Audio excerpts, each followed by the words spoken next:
Jaya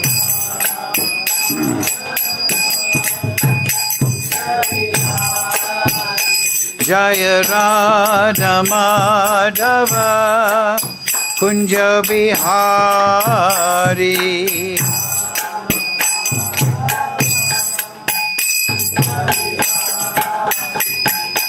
Gopi Jana Vallabha Girivaradhari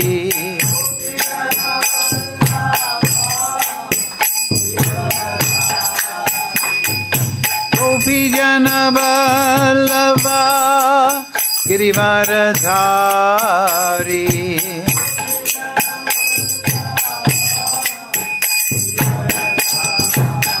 Yashoda Nandana Braja Janaranjana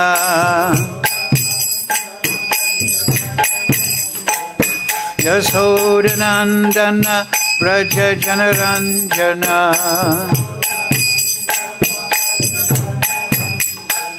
Yamuna Tira Vanachari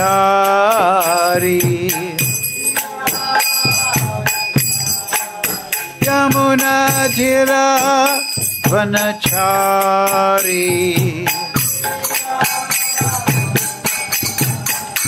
Jaya Radha Madhava Kunja Vihari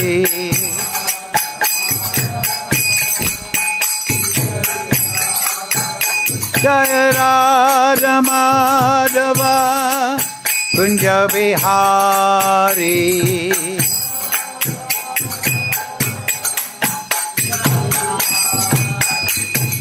Gopi Jana Vallabha Girivaradhari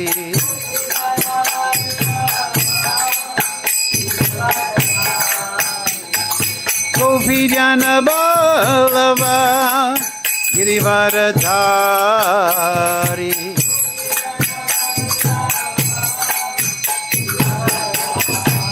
Yashoda Nandana Braja Janaranjana Yashoda Nandana Braja Janaranjana Yashoda Nandana Braja Janaranjana Yamuna Tira Vanachari Yamuna Tira Vanachari Jaya Radha Madhava Kunja Vihari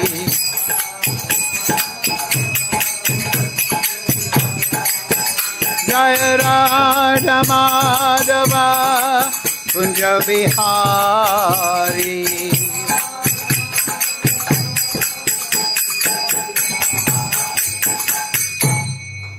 Jai Vishnupad Paramahamsa Virvakacharasthara Sisimat His Divine Grace Sri Lesa Bhaktivedanta Goswami Maharaj Srila Prabhupada Ki Jai Jai Vishnupad Paramahamsa Virvakacharasthara Sisimat His Divine Grace Srila Bhakti Siddhanta Goswami Maharaj Srila Prabhupada Ki Jai Shri Guru Parampara Ki Jai Shri Bhagavad Gita as it is Ki Jai Vrindavan Dharma Ki Jai All glories to assembled devotees All glories to assembled devotees All glories to Shri Shri Guru and Gauranga Go Premananda Hari Hari Bol Om Namo Bhagavate Vasudevaya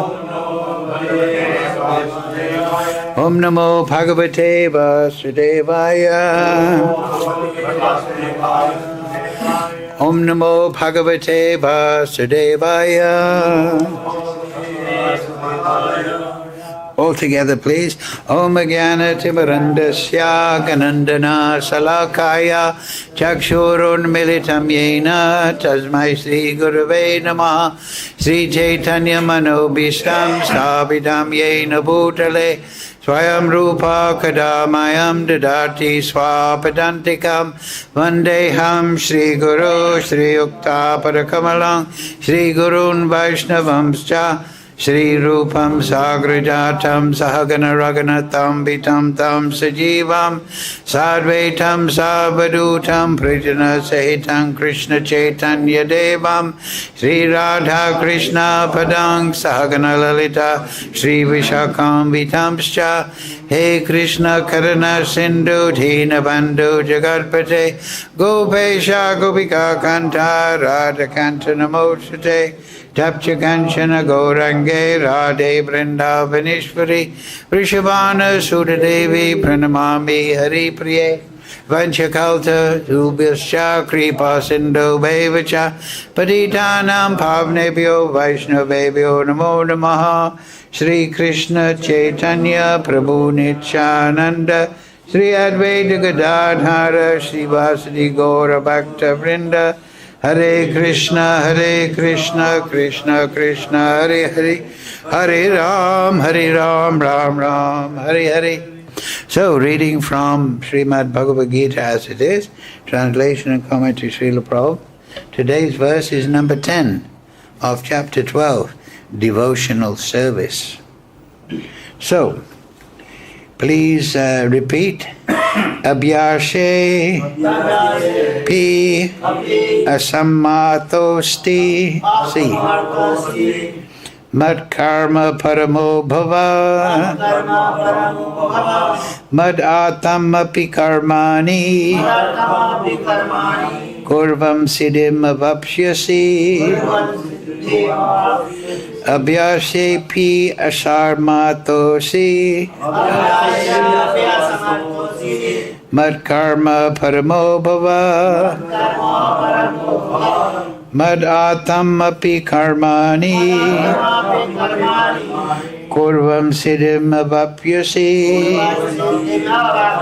abhyase piya asammartosi mad karma paramo bhava mad atam api karmani kurvam siddhim avapyasi. Okay. Abhyasa piya samartasi karma paramo bhava madarthamapi karmani kurvan siddhim avapsyasi. Abhyase piya samartasi karma paramo bhava Tatamapi karmani kurvan siddhim avapsyasi.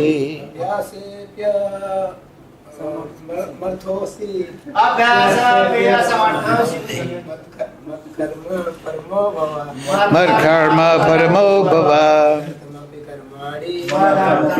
karmani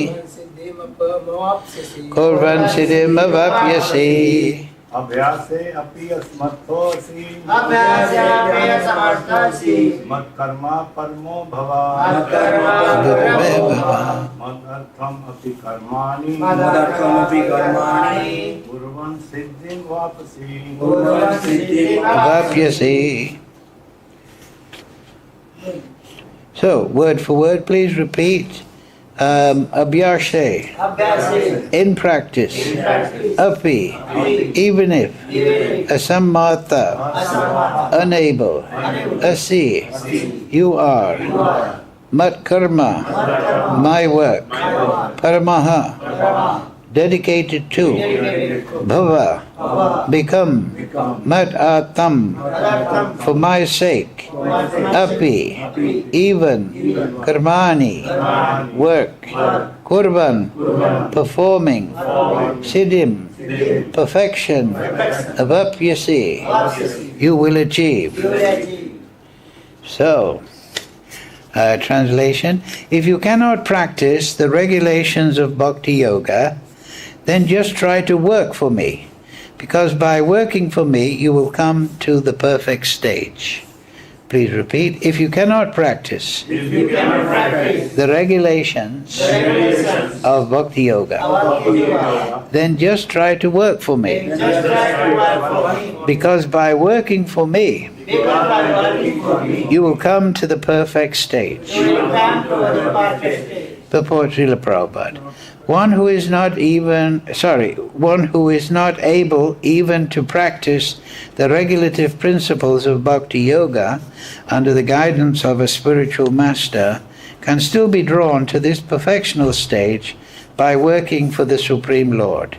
How to do this work has already been explained in the 55th verse of the 11th chapter. Abhyasa Yogena.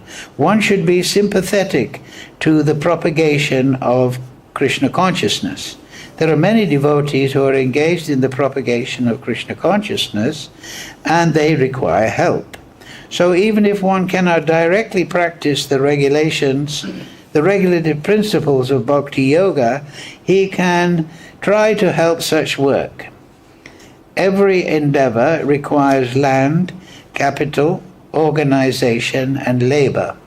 Just as in business, one requires a place to stay, some capital to use, some labor, and some organization to expand, so the same is required in the service of Krishna.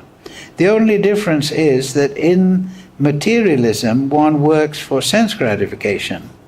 The same work, however, can be performed for the satisfaction of Krishna, and that is spiritual activity. If one has sufficient money, he can help in building an office or temple for propagating Krishna consciousness, or he can help with publications. There are various fields of activity, and one should be interested in such activities. If one cannot sacrifice the results of his activities, the same person can still sacrifice some percentage to propagate Krishna consciousness. This voluntary service to the cause of Krishna consciousness will help one to rise to a higher state of love of God, whereupon one becomes perfect. Very clear purport, right?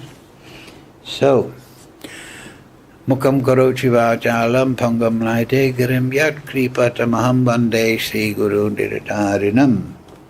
Abhyasepi asasamosi mar karma paramo bhava madatham api karmani korvan siddhim avapyasi.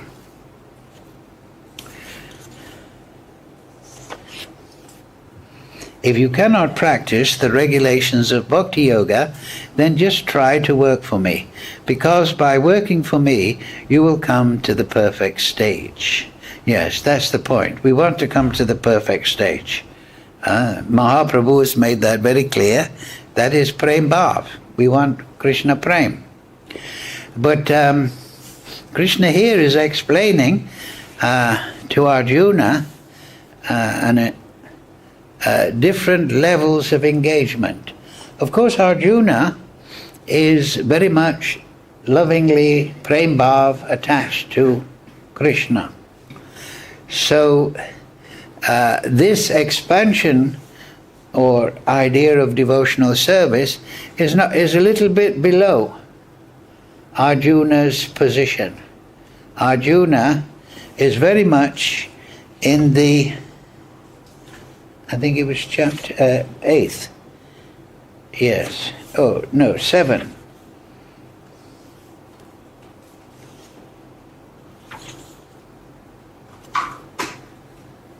Yes.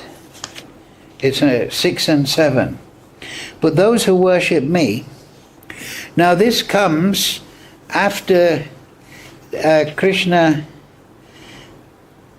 explains that those that follow the impersonal path, at the beginning of the chapter, we discussed this last week, Arjuna asked which is better to follow, the impersonal conception and follow the path attached to that for perfection, or should we follow the personal path?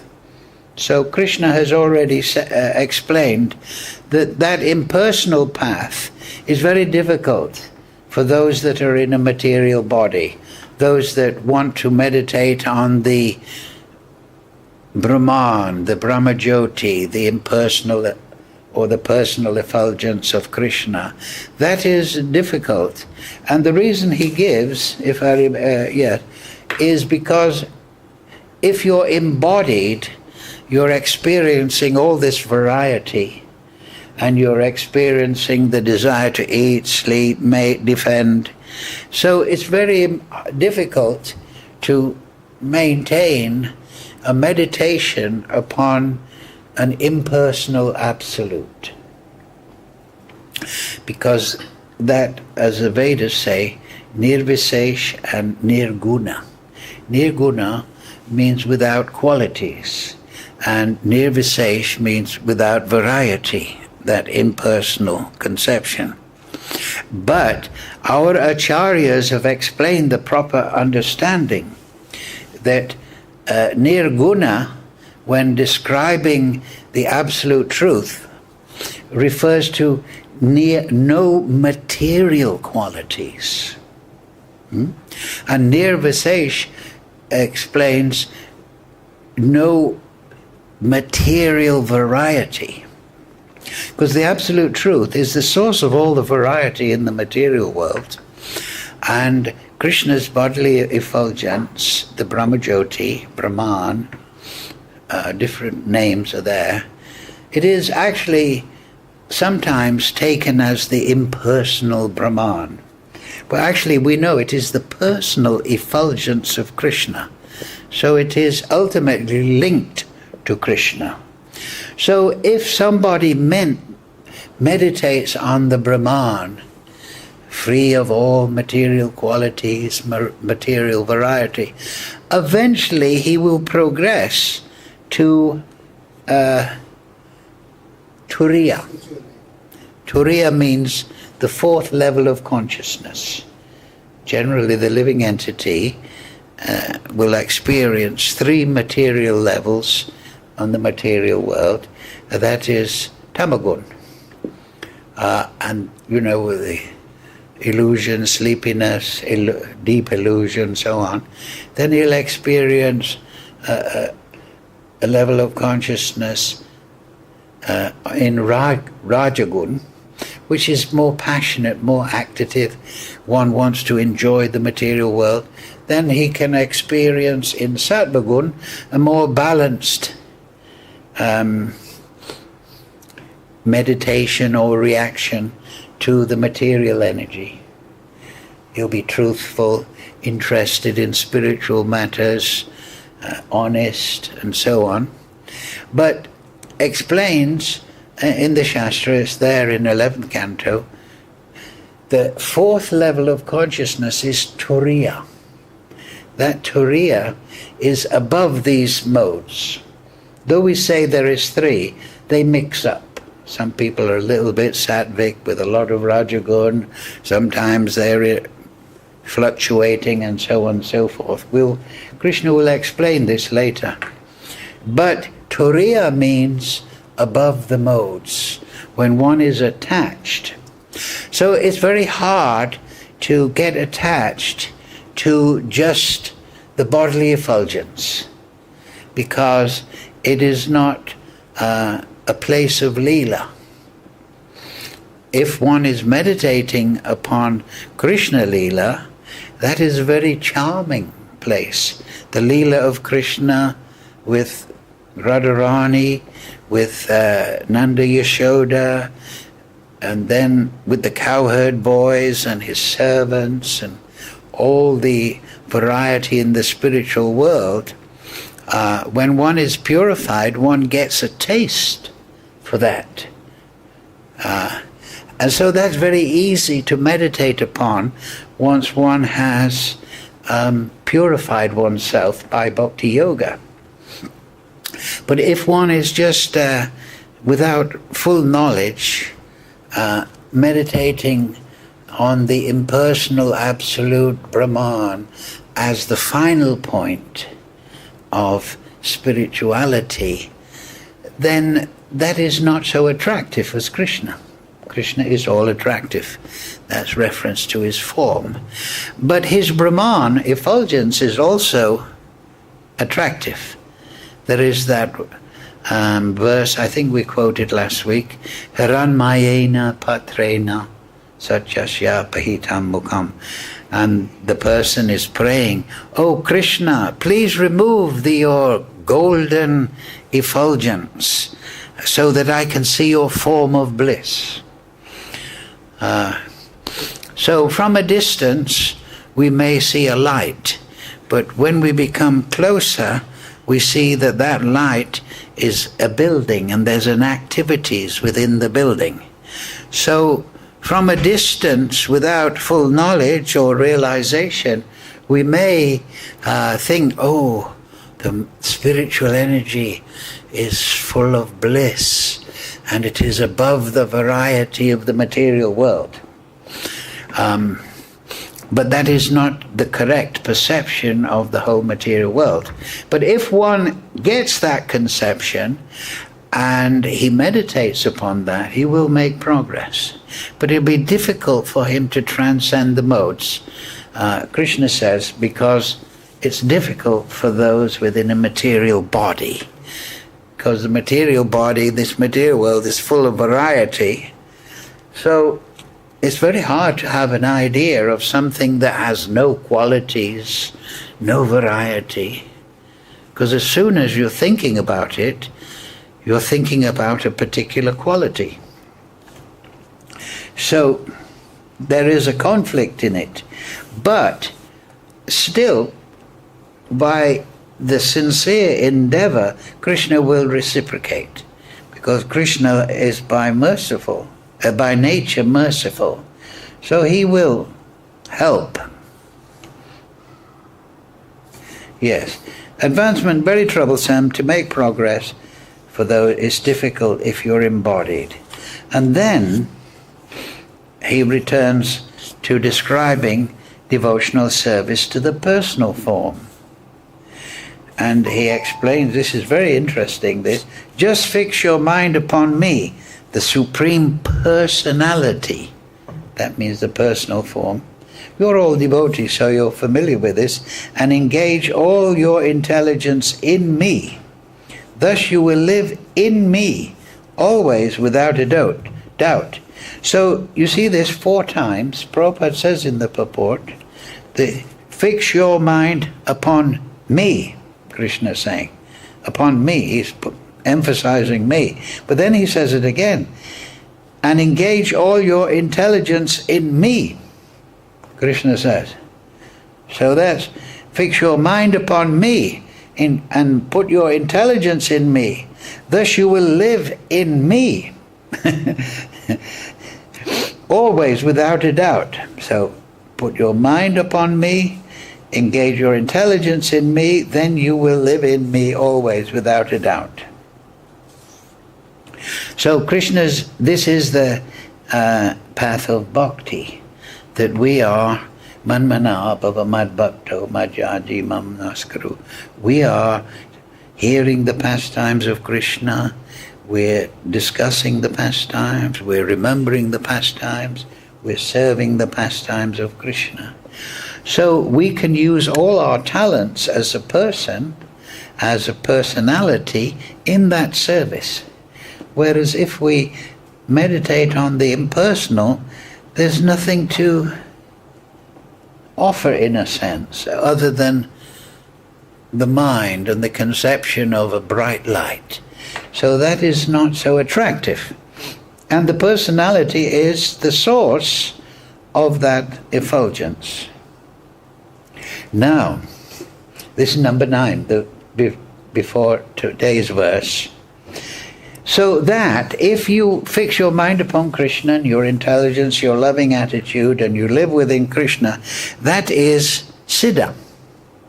There's 2 types of bhaktas in this book by Jagadananda Pandit, who is Satyabhama. In Krishna Leela, Radharani expands as Satyabhama for Dwarka Leela. And in Chaitanya Leela, Satyabhama becomes Jagadananda Pandit. And he is explaining, it's a very beautiful summary of bhakti. I'm hoping to reprint it and republish it soon. And in that book, Jagadananda Pandit explains there's two types of bhaktas. One is siddha and the other is sadhaka. Siddha means exactly that. Nitya siddha Krishna prem. His prem, or the soul's prem, has fully developed and Swarup Siddhi has been attained. Which means the soul's constitutional form in Dasyabhav or in constitutional form in Sakyabhav as a friend of Krishna or as a parental mood, that constitutional form or the constitutional form in conjugal Madhurya Ras has completely manifest. So this is the form is constitutional. In some areas of Vaishnavism, they don't understand that. But all our acharyas, Bhakti Vinod, Bhakti Siddhanta, Srila Prabhupada, if you study their writings, they will explain that the soul has a constitutional form.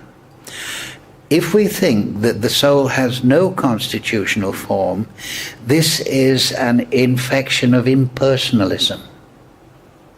It means, oh, the soul is just a spark of consciousness that is without form. But Krishna explains, Mama Angsa Jiva Loke.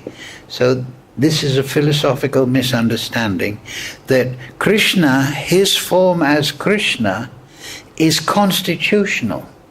Krishna is not the Brahman, impersonal Brahman, having assumed a form.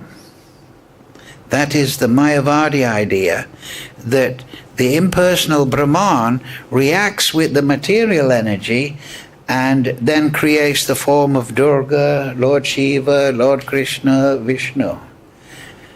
But that impersonal energy has no constitutional form. So then they also think that the living entity, he reacts with the material modes and takes a body. But Krishna is constitutionally Krishna. Do you understand this point? He is by nature. And therefore, Lord Brahma says, Ishvara Parama Krishna, Satchit Ananda Vigraha. So the soul has four qualities. Krishna, he is Sat, eternal, he is conscious, Ananda is full of bliss and an enjoyer of bliss, and Vigraha means he has form and quality. And by that form and personality, and he is experiencing eternality. He is experiencing consciousness. He is experiencing Ananda. So, Satchit Ananda Vigraha.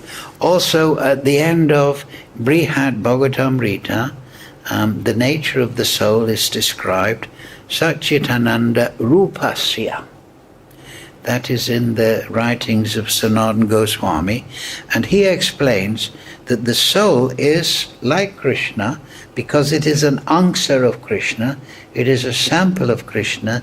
The soul also is eternal, one aspect.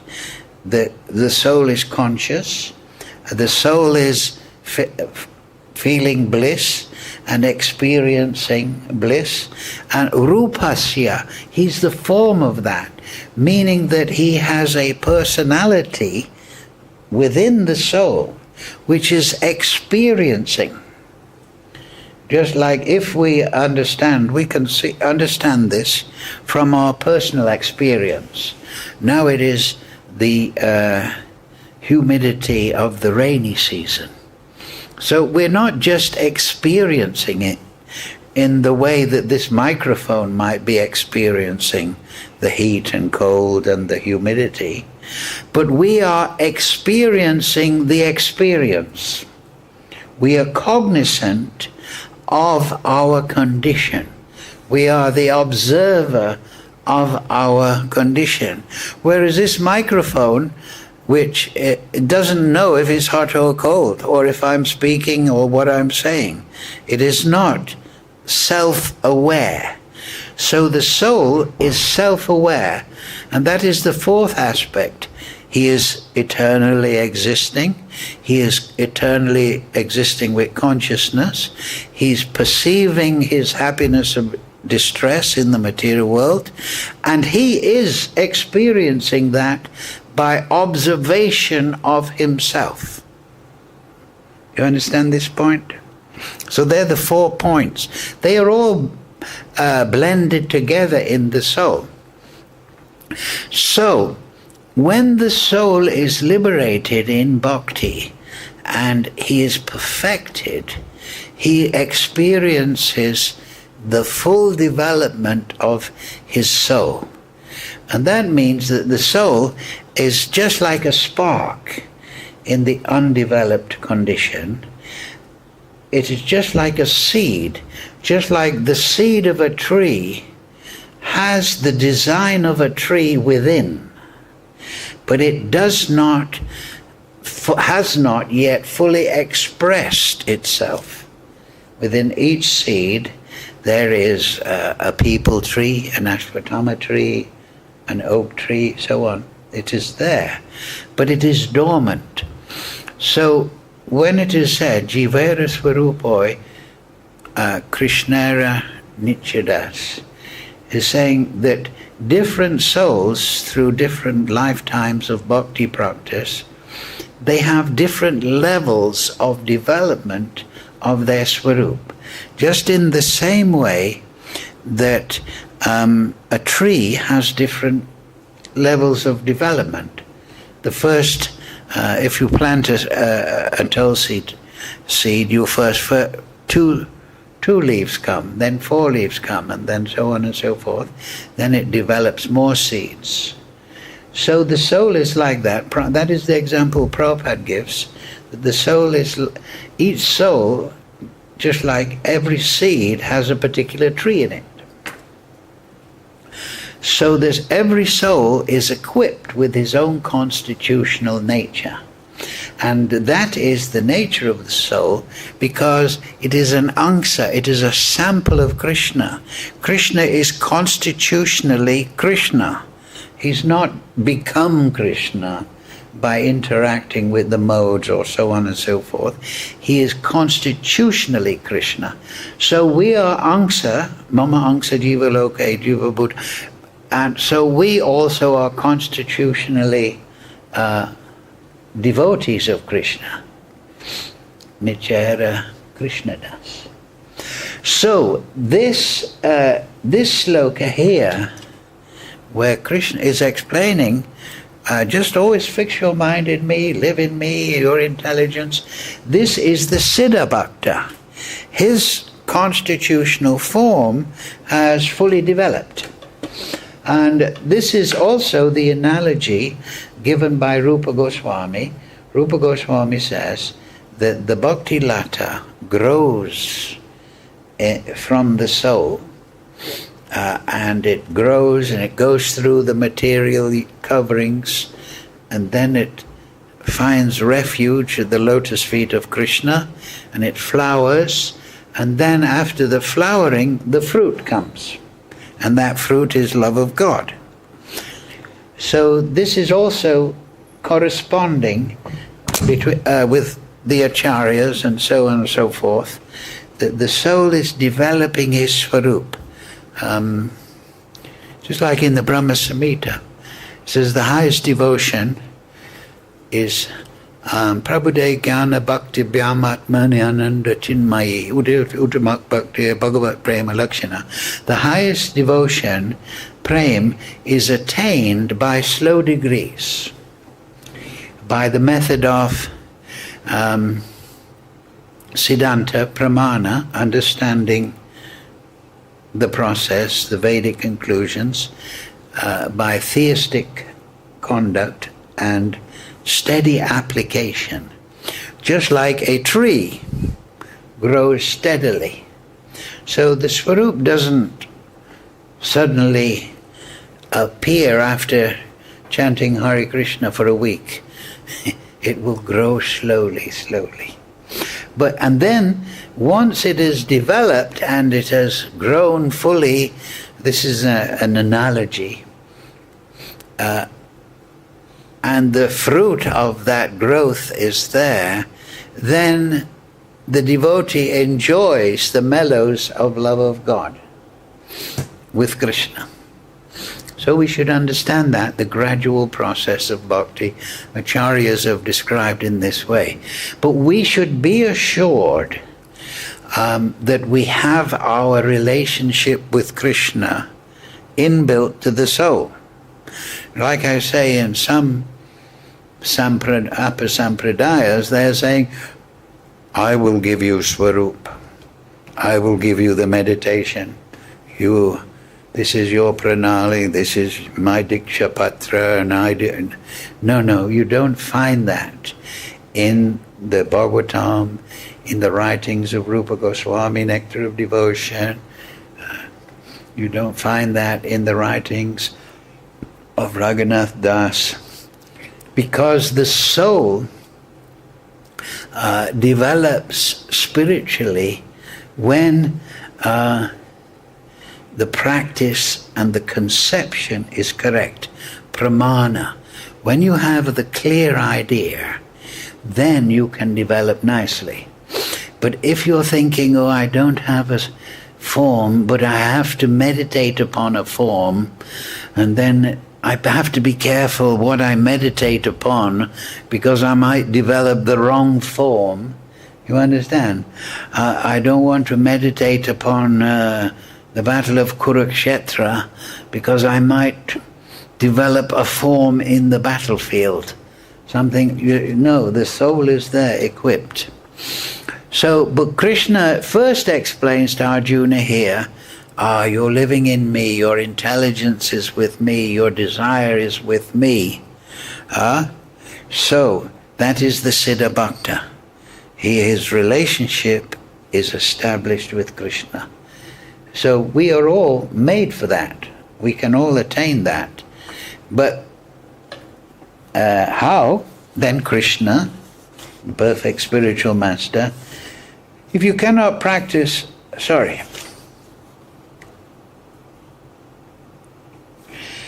if you cannot fix your mind upon me without deviation, this is the following verse after that perfection of always being in bhava. Then, if you cannot fix your mind without deviation, like the devotee in Prem, developed Prem Bhav, then follow the regulative principles of Bhakti Yoga. In this way, develop a desire to attain me. So Krishna is telling us something very wonderful, that, okay, I don't have Prem Bhav, but also the problem is, I'm not really attracted to Prem. For some reason I still want to watch the movies, I still want to talk to my friends about cricket, and so on. My desire to attain Krishna is less.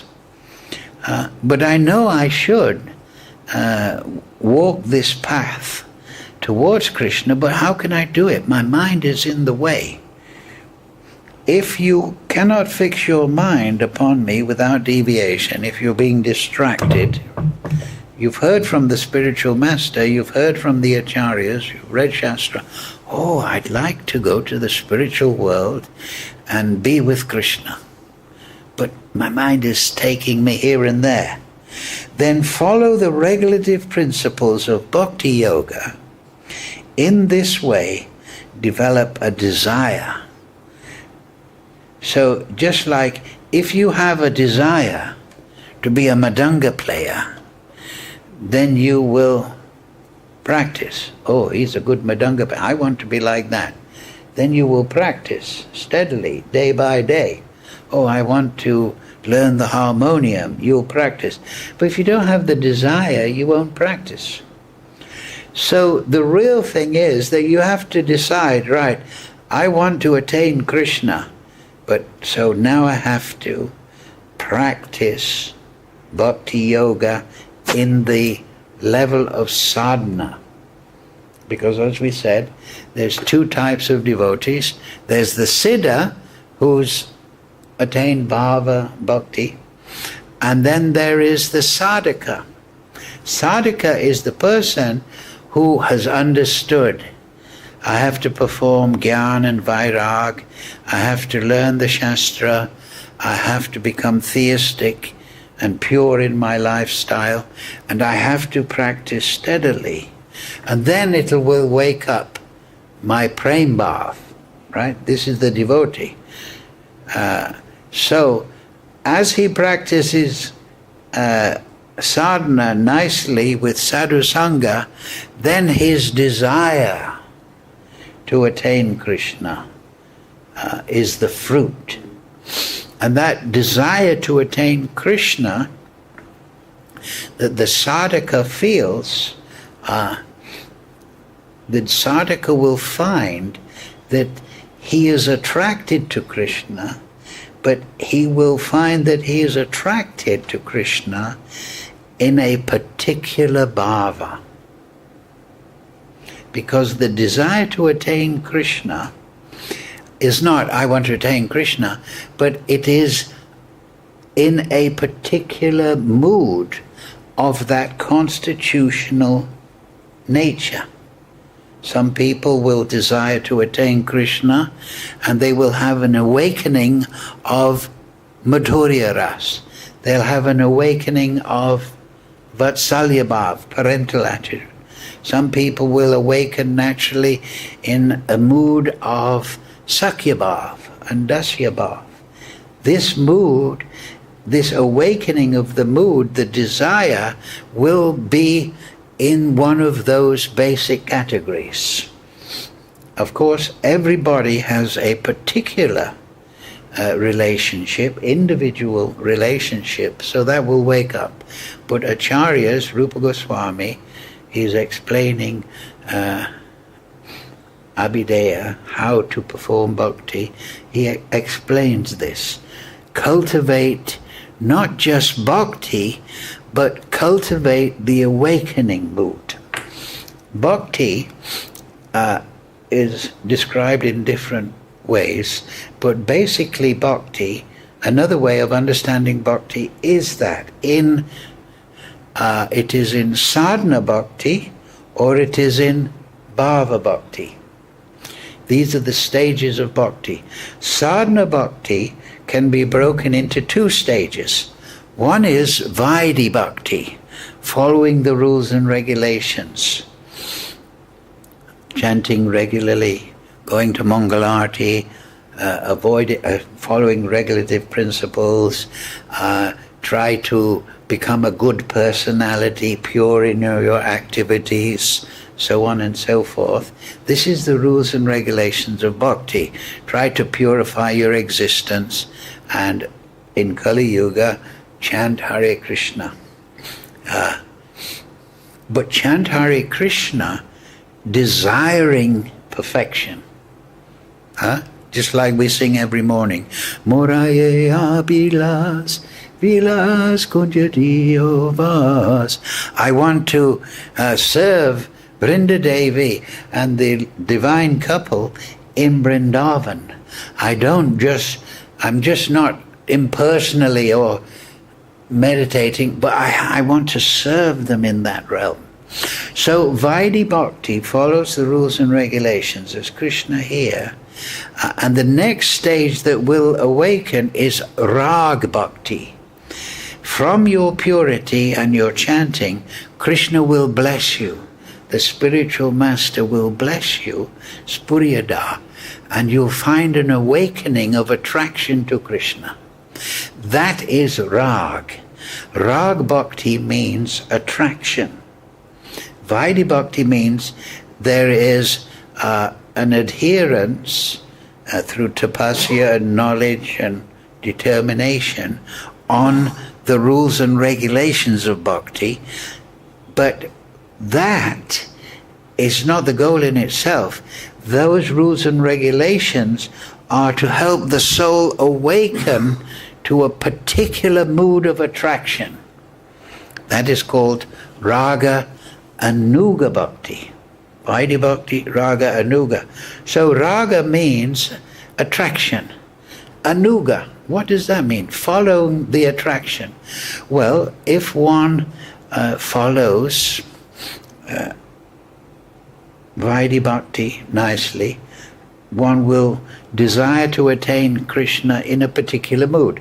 And this is described at the beginning of Jaiva Dharma, where the guru has two disciples, and he gets them to worship Tulsi and chant, and then they come back to their guru. And the guru says, after a few weeks, and the guru says, "How are you feeling now?" And one disciple says, "Well, I'm attracted to Madhurya Ras. When I think of Krishna and the gopis and Radharani and the manjaris, this attracts me." And then another disciple said, "Well, actually, Guru Maharaj, I feel an attraction to Sakyabhav.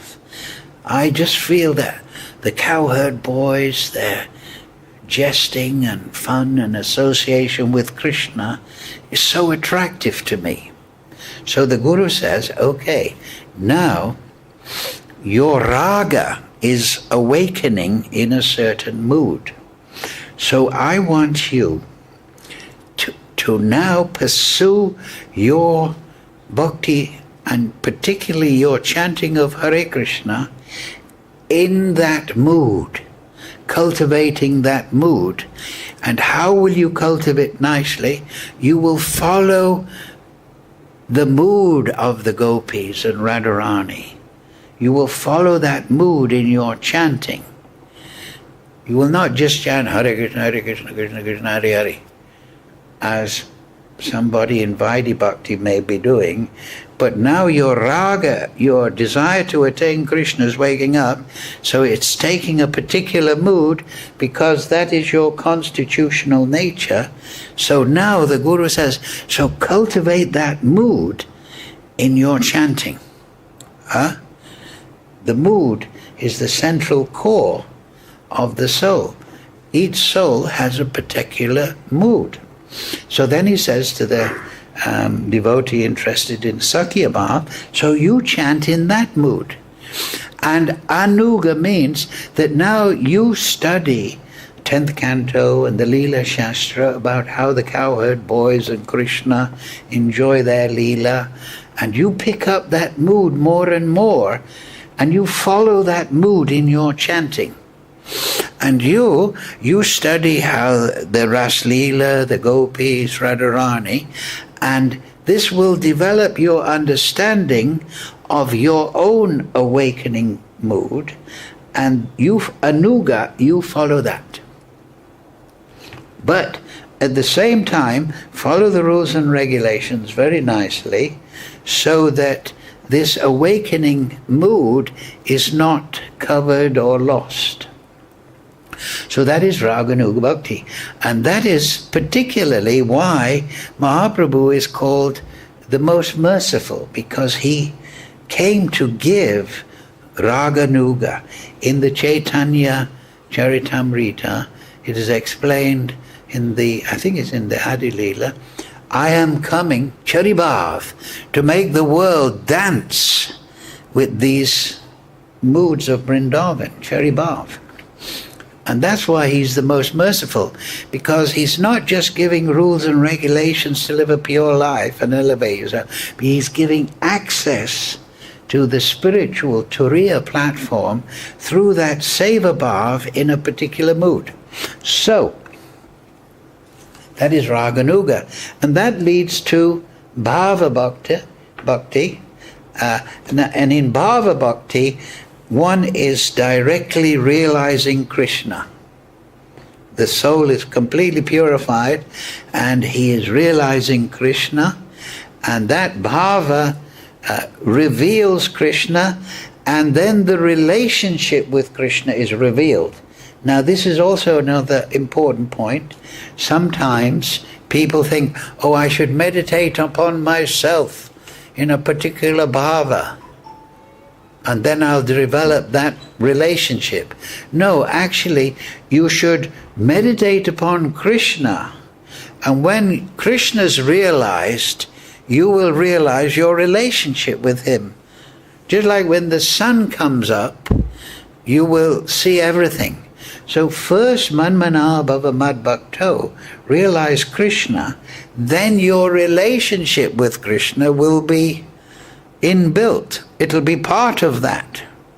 But if you're just meditating upon yourself, then where's the relationship with Krishna? You see the point? So we realize Krishna, but in Raganuga we have an awakening mood and we chant in that mood. Now in this book by Jagadananda Pandit, Satyabhama, let me find the section.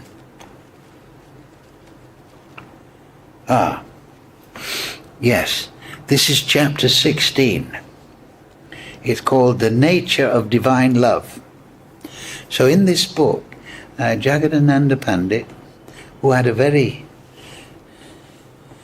interesting relationship with Lord Chaitanya, he was always sporting and a little argumentative with Lord Chaitanya, because it's Satyabhama, and that is the relationship between Radha and Krishna. Radha and Krishna, they interact sometimes in a very sportive manner in their relationship. So anyway, this section, chapter 16, Lord Chaitanya's instructions to Raghunath Das Goswami. Now, Raghunath Das Goswami is Prayojan Acharya. Rupa Goswami that means the goal.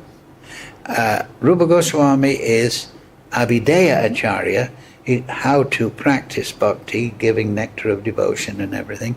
And Sanatana Goswami is Sambandha Acharya. Sambandha means relationships between the different energies of Krishna. So often we are said to be Rupa Raghunatha Pade. We're following in the path given by Rupa and Raghunath Das. So Raghunath Das, he wrote one very wonderful poem called Vilap Kusmanjali, where he's explaining his desire to serve Radharani in every single way possible.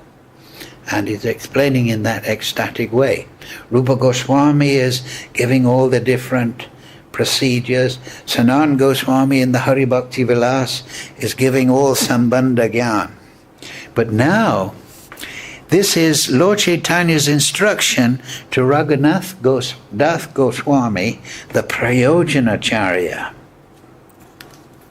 So this is Lord Chaitanya speaking to Raghunath Das. Do not listen to mundane prattle, mundane gossip. And do not waste your time in frivolous discussions. Right? If you want to attain prayojan, I should asat sangi tyagi.